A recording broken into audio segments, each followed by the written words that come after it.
আজকের বন্ধুরা কোনো আদা রসুন আঁশ কোনো জিনিস না, আজকে নিরামিষ রান্না করব। এই দেখুন এখানে পুঁই শাক কেটে নিয়েছি, পুঁই শাক, আলু আর কুমড়ো। এদিকে এই সয়াবিন গরম জলে ভিজিয়ে ভালো করে ফুটিয়ে নিয়েছি, জলটা ভালো করে চেপে নিয়েছি। সয়াবিন দিয়ে রান্না করব নিরামিষ। বন্ধুরা দেখতে থাকুন, খুবই ভালো লাগবে। সয়াবিনটা প্রথম ভেজে নেব। কড়াইতে তেল দিয়ে দিয়েছিলাম, তেলটা গরম হয়ে গিয়েছে, সয়াবিনটা নেড়ে ভেজে নেব।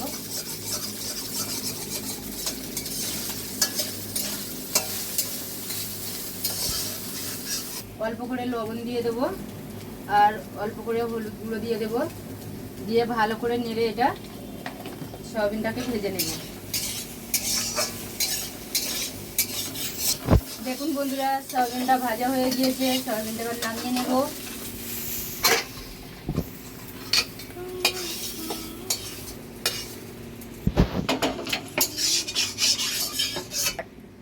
কড়াতে তেল দিয়ে দেব,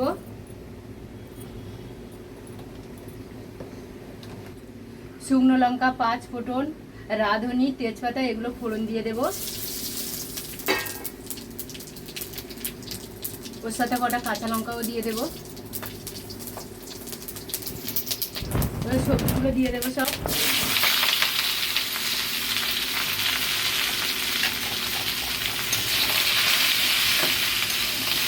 সবজিগুলো ভালো করে নেড়ে নেব।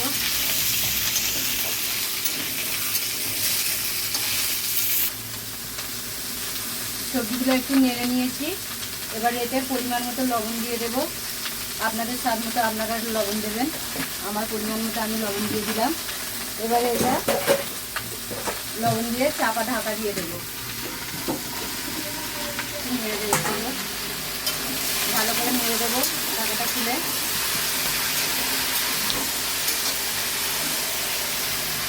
ঢাকাটা খুলে ভালো করে নেড়ে দেবো। বন্ধুরা দেখুন কি সুন্দর ভাজা ভাজা মতো হয়ে যাচ্ছে। লবণ দিয়েছি, হালকা হালকা জল বেরিয়েছে।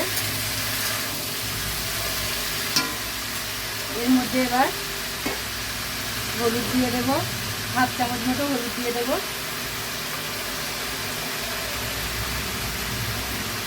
1/2 চামচ মতো ধনের গুঁড়ো,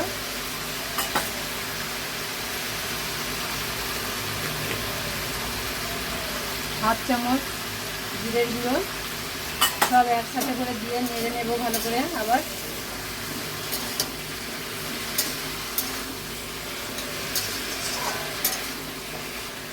এর মধ্যে এবার সয়াবিনগুলো দিয়ে দেবো। এবার ভালো করে নেড়ে নিয়েছি, এবারে ঢাকা দিয়ে দেবো। আবারও চাপা ঢাকা দিয়ে আবার কিছুক্ষণ হবে, আবার 5 মিনিট মতো এরকম ঢাকা দিয়ে স্লো করে দেব, সবজিটা যাতে সিদ্ধ হয়ে যায়। বন্ধুরা এই দেখুন আমার বরমশাই কত বড় একটা তরমুজ নিয়ে এসছে। এই তরমুজটা দুপুরবেলা ভাত খেয়ে বিকালের দিকে কেটে খাওয়া হবে। কত বড় তরমুজ, অনেক বড় তরমুজ। তরমুজটা মনে হচ্ছে ভালো হবে। বন্ধুরা এবার খুলে একটু নেড়ে দেবো। 5 মিনিট মতো হয়ে গেছে, ঢাকা দেওয়া ছিল।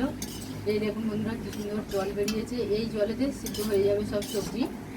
কত সুন্দর জল বেরিয়েছে। এবার গ্যাসটা একটু ছেড়ে দেবো। এটা আলু টালু সব সিদ্ধ হয়ে গিয়েছে বন্ধুরা, এই দেখুন কত সুন্দর হয়েছে। লবণটা ঠিকঠাক আছে কি একটু দেখে নেব।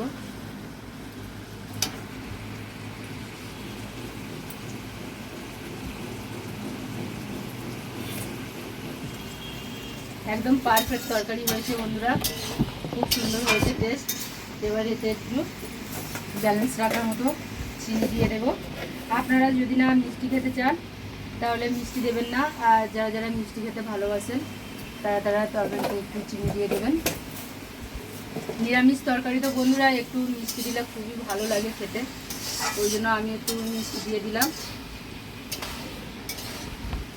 দেখুন কত সুন্দর হয়েছে তরকারিটা। মিষ্টিটা দিয়েছি বন্ধুরা, একটু আর একটু তরকারিটা হবে, হলে আর নামিয়ে নেব। আর একটু হোক বন্ধুরা, আবার ফের একটু ভালো করে নেড়ে নেব। দেখুন তরকারিটা হয়ে গিয়েছে, এবার নামিয়ে নেব।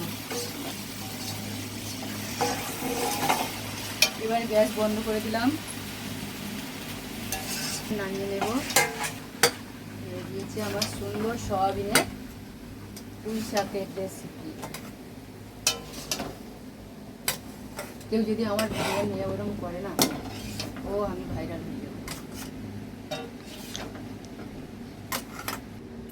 বন্ধুরা দেখুন আমার এই চচ্চড়ি হয়ে গিয়েছে। পুঁই শাক, কুমড়ো, আলু আর সয়াবিনের এই তরকারি দিয়ে, এই রেসিপিটা দিয়ে বন্ধুরা এই ডাল খুবই ভালো লাগে।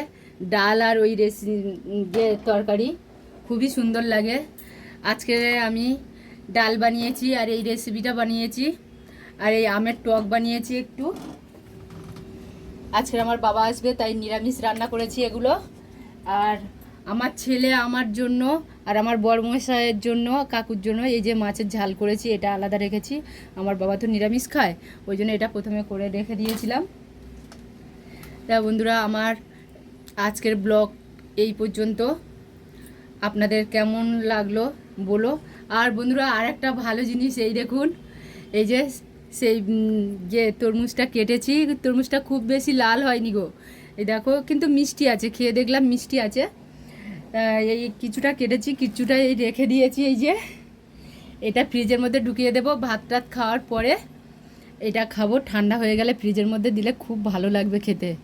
এই গরমের সময় ঠান্ডা ঠান্ডা খুব সুন্দর লাগবে। বাবু এটা ফ্রিজে দিয়ে আয়, যাচ্ছি।